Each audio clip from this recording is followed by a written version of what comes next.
sering ditanya pertanyaan seperti ini. Mas Eros, antara investing dan trading itu lebih cuan mana sih? Nah, menurut saya ini adalah pertanyaan yang tidak ada jawabannya, teman-teman ya, tidak bisa dijawab. Kenapa? Karena memang trading dan investing itu adalah dua hal yang sangat berbeda. Ini sama saja dengan kita menanyakan atau membandingkan antara lari sprint dengan lari maraton. Ya, lari sprint dan lari maraton lebih cepetan mana? Nah, kira-kira pertanyaan sama seperti itu ya. Dan jawabannya ya tidak bisa dibandingkan gitu. Mereka yang lari sprint, mereka yang lari dalam jarak yang sangat pendek, hanya 100 meter. Dan mereka yang lari maraton, mereka lari jarak jauh, ya jaraknya bisa puluhan sampai ratusan kilometer. Artinya tidak bisa seorang pelari sprint ya menggunakan gaya sprintnya untuk lari maraton. Dan seorang pelari maraton menggunakan gaya maratonnya untuk lari sprint. Itu tidak bisa, gitu. Tidak make sense. Seorang pelari maraton yang dia menggunakan gaya sprint artinya dia langsung tancap gas di awal, ya dia akan out sebelum masuk ke garis finish alias sudah kecapean duluan gitu. Ya seorang pelari maraton yang menggunakan gaya maraton untuk lari sprint artinya dia menghemat energi di awal, ya dia akan ketinggalan dengan pelari sprint yang lainnya. Jadi memang antara sprint dan maraton tidak bisa dibandingkan. Ini sama dengan antara trading dan investing, ini juga tidak bisa dibandingkan. Nah, mengenai cuan mana gitu ya, berarti kan kita sebenarnya bicara mengenai masalah goal. Maka goal untuk trading dengan goal untuk investing itu juga pastinya berbeda. Ya, saya ambilkan contoh seperti ini. Mereka yang melakukan investing ya, atau mereka melakukan investasi, dia beli saham sekali habis itu dia tinggalkan market, maka bisa dikatakan mereka ini tidak ada bantalan dalam hal menghadapi pergerakan atau volatilitas harga saham dalam jangka pendek. Ya, saya ambilkan saya pribadi ya, ketika saya akan membeli saham, saya biasanya akan analisa seluruhnya. Setelah saya analisa seluruhnya, saya valuasi. Dan ketika misalkan saham tersebut kategorinya murah, ya maka saya beli. Habis itu ya simpan gitu. Beli kemudian simpan, saya tinggalkan market. Ya biasanya saya akan cek lagi story-nya 3 bulan lagi setelah laporan publikasi keluar. Di situ baru saya review ulang. Nah bayangkan ketika 3 bulan tersebut ya saya menunggu rilis laporan keuangan terbaru, maka tidak ada bantalan-bantalan yang akan menghadapi volatilitas harga sahamnya ini dalam jangka pendek.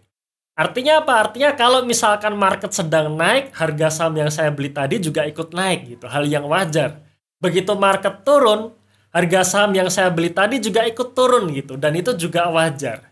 Maka ketika kita bicara mengenai investing, goalnya adalah bagaimana kita selalu bisa mengalahkan market setiap tahunnya.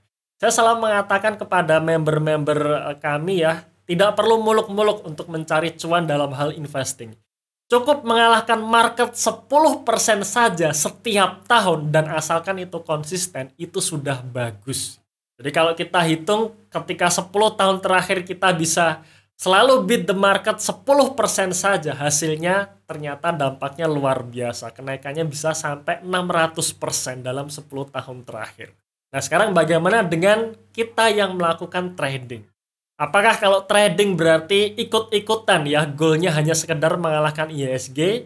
Tidak tepat juga gitu. Kalau misalkan Anda yang trading goalnya hanya sekedar mengalahkan IHSG, berarti itu nggak worth it. Ya, Anda salah gitu dalam mengukur goal. Kenapa? Karena yang namanya trading berarti Anda sudah menyiapkan bantalan-bantalan. Ya, bantalan-bantalan untuk menghadapi volatilitas harga sahamnya dalam jangka pendek. Artinya ketika misalkan ada sinyal saham tertentu yang akan naik, Anda bisa langsung beli. Kemudian bisa ikut naik.